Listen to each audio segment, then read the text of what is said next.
Je pense que la culture, ça ouvre un état d'esprit beaucoup plus large. Ça développe son estime de soi, tenir des conversations avec d'autres. Enfin, je trouve que c'est très important. Quand vous voyagez dans un autre pays, ce que vous allez chercher, c'est la culture, les monuments, pourquoi ils sont là, etc. Ces jeunes qui sont donc chez nous, en tout cas que l'on accompagne, ils ne sont pas chez nous, mais on les accompagne, c'est vrai que c'est important qu'ils connaissent quand même le patrimoine, ce qui a fait partie d'une histoire, parce qu'ils l'apprennent aussi en cours, et de le voir et peut-être après de l'entendre en cours, peut-être que c'est beaucoup plus parlant.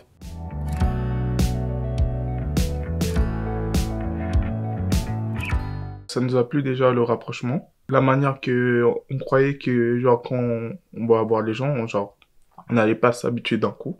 Mais moi, je suis quelqu'un qui est timide, je m'attache pas très très vite. Avec la personne, avec les gens qu'on était, on s'est attaché très très vite. On a fait un lien et on a créé un truc, même on a pu faire un groupe sur Snap pour rester toujours proche des personnes qu'on était avec. Enfin, c'est des trucs que j'aurais jamais fait de moi-même. Du coup, ça m'a fait découvrir de nouvelles choses.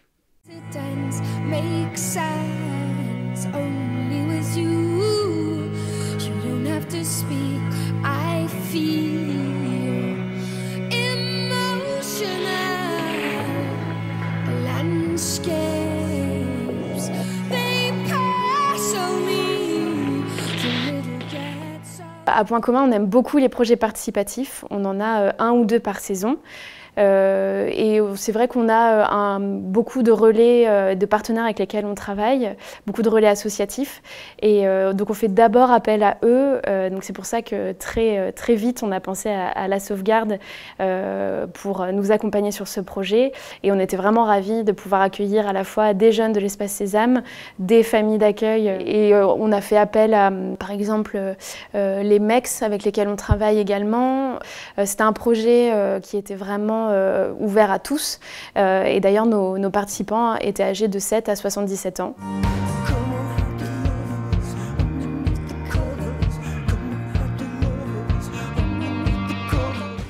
Les jeunes qu'on accueille viennent pour se reconstruire et chercher leur place dans le social, dans la société. Si on restait tout le temps entre nous, on les enfermerait en fait en quelque sorte. Donc du coup c'est très important de développer des partenariats avec des structures locales, des structures légitimes, avec des vrais professionnels dans différentes disciplines pour permettre à ces jeunes d'avoir des expériences dans la cité, dans la société large. On s'est engagé dans cette aventure parce qu'on avait déjà créé une alliance avec la scène nationale, avec Point Commun, une alliance qui nous permettait de sentir que les conditions d'accueil et les conditions d'accompagnement de nos jeunes seraient suffisamment bonnes pour pouvoir les amener sur un parcours de réussite jusqu'au bout du projet.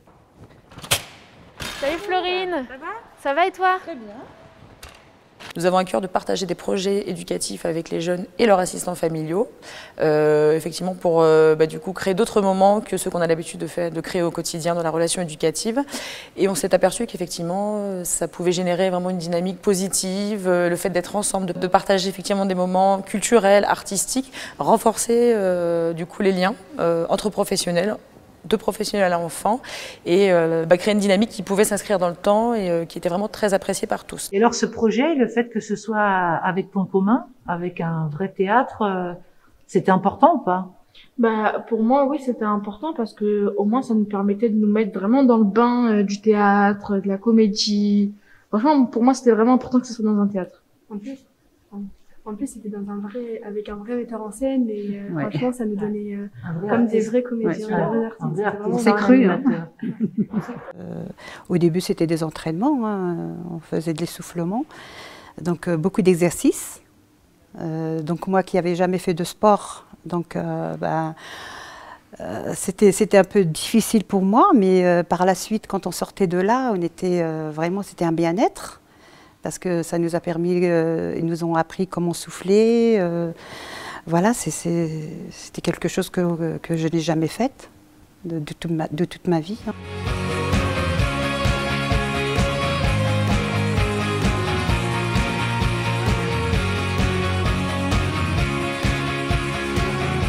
Arnaud, il nous disait à chaque fois plus grand, plus grand. Et ça nous a beaucoup aidé pour la respiration. Ouais, bien sûr, c'était effectivement. Ouais. Est-ce que tu te rappelles aussi quand on s'entraînait pour faire les micros, pour chanter? J'ai trop aimé. Waouh, plus grand, c'était trop bien. C'était trop bien. Je suis quelqu'un de sociable, mais ça m'a apporté de la confiance en moi, de la sociabilité, parce qu'on était avec des personnes qu'on connaissait pas forcément. Il y avait de tout âge. Il y avait du coup avec des personnes qu'on connaissait pas, et ben on a pu parfois établir des liens. Et ça nous a beaucoup plu. La joie d'être avec des personnes, parce que j'aime bien être avec les personnes, mais là ça m'a plus renforcée. J'aime bien être avec des gens, être entourée avec eux. Voilà, moi j'aime bien être entourée de personnes, j'aime pas être seule.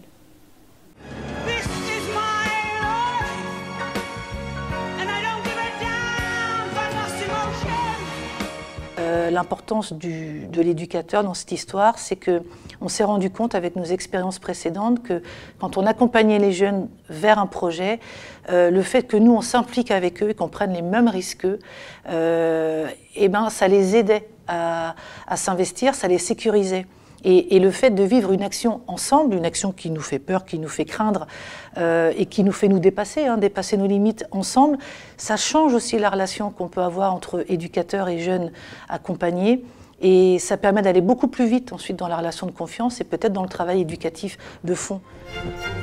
Bonjour Lise. Bien, bien. Il fait frais aujourd'hui. Oui, un petit vent qui nous stimule. Exactement. Alors, la toile des ados, c'est un dispositif qui permet aux adolescents de tout horizon, qui viennent, bien sûr, il y a les jeunes de la sauvegarde, mais aussi d'autres structures de protection de l'enfance, mais aussi de la prévention, du soin. Tout adolescent, du reste, peut venir à la toile des ados. Donc c'est juste une proposition de rencontrer l'art cinématographique. On voit très bien comment c'est précieux la collaboration avec, par exemple, la scène nationale, mais avec Utopia, mais aussi avec tous les artistes. Et ce partenariat est vraiment très précieux. En une demi-heure, on passe à l'action. Je ne sais pas si vous vous rendez compte.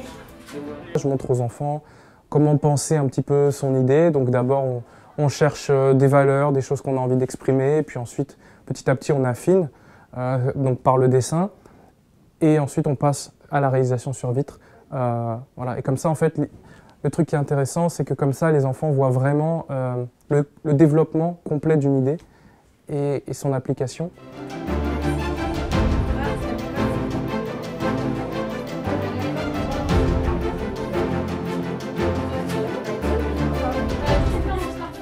En fait, on s'aperçoit très vite que c'est des enfants qui, au départ, sont un peu frileux pour le projet, qui ont un peu peur, se disant pas capables d'eux. Et puis, finalement, on s'aperçoit qu'ils ont très vite un sens de la créativité. Ils gagnent très vite en confiance en eux. Donc ça aussi, c'est très important puisque le travail de la confiance en soi, c'est aussi un des objectifs. Et puis, la créativité, ils en ont plus qu'ils ne pensent l'avoir.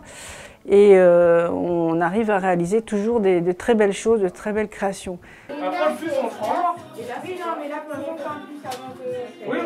On a eu l'idée de pouvoir faire participer les familles, les enfants qui sont suivis dans le cadre des mesures à l'agrandissement de ces locaux en leur permettant de pouvoir mettre leur touche perso aussi à travers des peintures qui seraient visibles par tout le monde.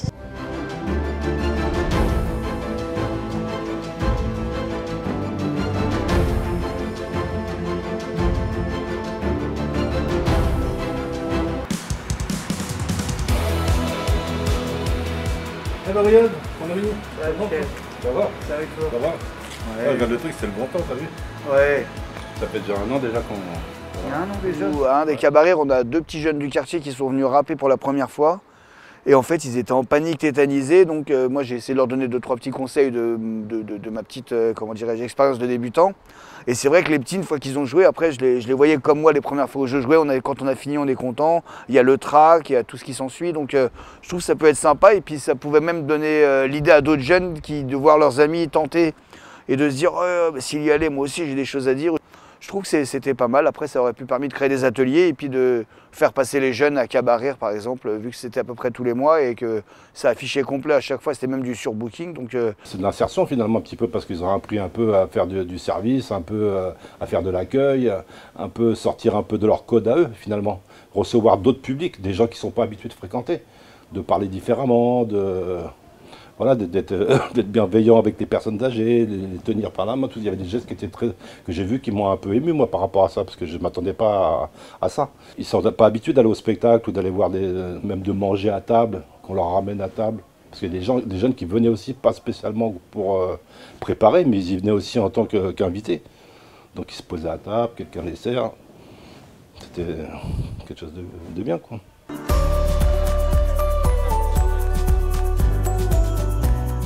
Road Media, c'était d'abord avec un contexte particulier, niveau sanitaire, donc qui a été pensé pour justement donner la parole aux habitants de façon orale, pour ne pas les mettre en difficulté.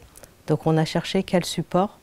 Le support média s'est imposé dans la mesure où j'étais en contact à mon arrivée sur la Méditerranée avec un jeune iranien donc, qui avait fait une école d'audiovisuel, mais qui n'arrivait pas à faire aboutir son projet professionnel.